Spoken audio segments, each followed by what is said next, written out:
I'm super excited about today. We want to look at the power of networking event when it comes to selling real estate. A lot of time I've seen situations where people just want to stay in their room, in their house, and they think they can make sales. You need to go out. You need to, and you also have to be intentional about the kind of events you go to. There are powerful events where people are, if you have been through this series from day one, you notice that one of the things I mentioned day one and day two, day three was about sales and marketing and closing. And I talked about how you can only say you've initiated the process of sales or marketing when you are face to face with people who have capacity to afford what you're selling. So if you are talking to people who cannot afford, you're wrong. So if the same way when you use events, networking at event to sell, you have to say, where is the event where those who, can afford what I'm selling, we're going to appear, they're going to be there. Those are the kind of events I want to appear in. I want to be there. I want to be a frontline center, those events. And what are the types of events you want to look out for? There are a couple of them. One, high paying event. So for example, I learned this from a friend of mine. He said, you know what, Dr. Steven, I don't go for any event less than $10,000. I said, okay, exactly what am I missing here? Why is it that you don't go for an event that is less than $10,000? I said, look, I have to be honest with you, I'm into construction. And as a person to real estate construction, I understand that it's at events where people are paying $10,000 and above that I will meet people with the capacity, right, who can afford, either they themselves or their parents, can afford to give me hotel to construct, road to construct, massive houses, housing estates to construct. So I'm not going to waste my time going for an event that is $500, $1,000. Now, I'm not saying you should start at $10,000. Yours may even be an event that is charging as low as $100 or $200, $500 or $1,000. That may be that kind of event where your potential customers are. But you need to know that certain events that are paid and they are premium, the fees will also attract people who can afford to pay. And when you leverage on such events, your chances of closing is way, way higher. And that is very, very important when it comes to real estate sales, particularly at events. Number two events you want to go is industry events. Why do you attend industry events? That even sharpens your skills. So I go for paid events where it's real estate guys that are there. Or I could meet other realtors that will partner with. I could meet other guys, influencers in the industry. Someone can invite me to show up in their podcast, and that just help position my brand as well. I could meet a new partner in business and so on and so forth. So you also want to go for industry events. So the first one is just, the event may not be an industry event, but it's an event where other participants are people who can afford what you're selling. The second event is just pure industry event. You're going there to learn, you're going there to network, you're going there to, not necessarily direct sales, but there are a lot of indirect opportunities that happen in those kind of events. And they still will eventually lead to better positioning on the long run. You'll still be able to sell ultimately. The third categories of events that you want to consider are special clubs, right? There is golf club, polo club, boat clubs, right? There's certain clubs you go that, the quality of people there.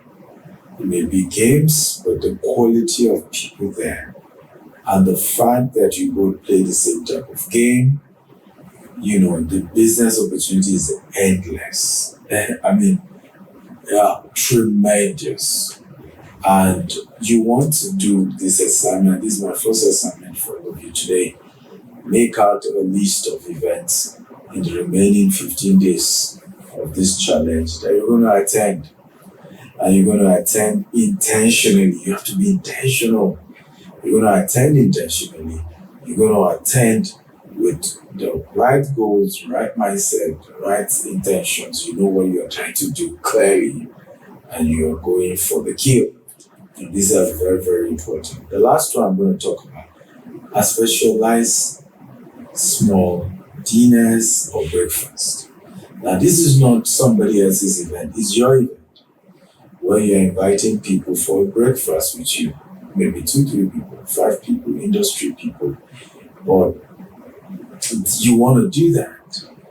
I'm hosting one tomorrow with some of you. Remember, I'm doing one tomorrow at the hotel at the Sky Lounge, and it's a breakfast, a buffet for you guys. But that's an example. Yours should not necessarily be that. We can just host 10 people, behind it and say, hey, I just want us to network to see how we can learn from each other, partner, and discuss business. And I've also invited 9 other so. When you're putting their name, the CEO of this, who they are. Do you know people who show up? I kid you not. Where just say, I'm hosting 10 people who are networking to see what we can do. They will show up. I promise you, they will show up. So it's a very, very important thing you don't want to joke with.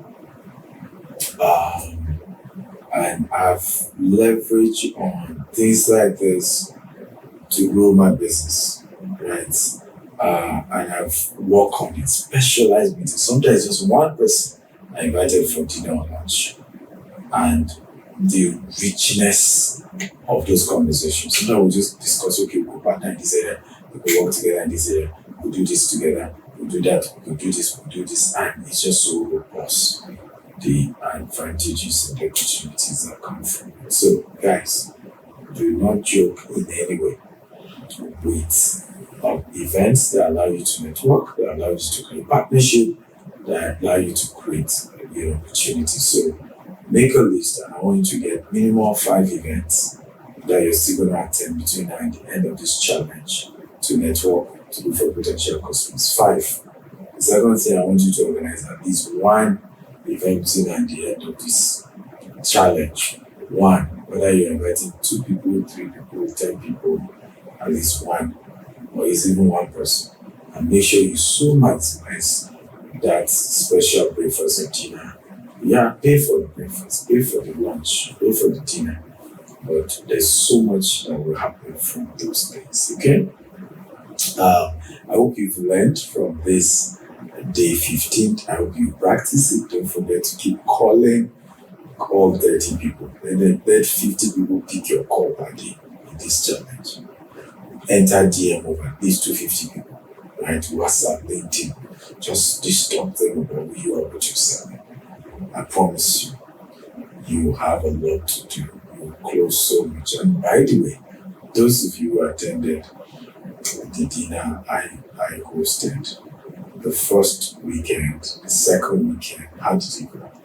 Feel free to comment in the chat box the impact, how you enjoyed it, and how it changed your life, okay?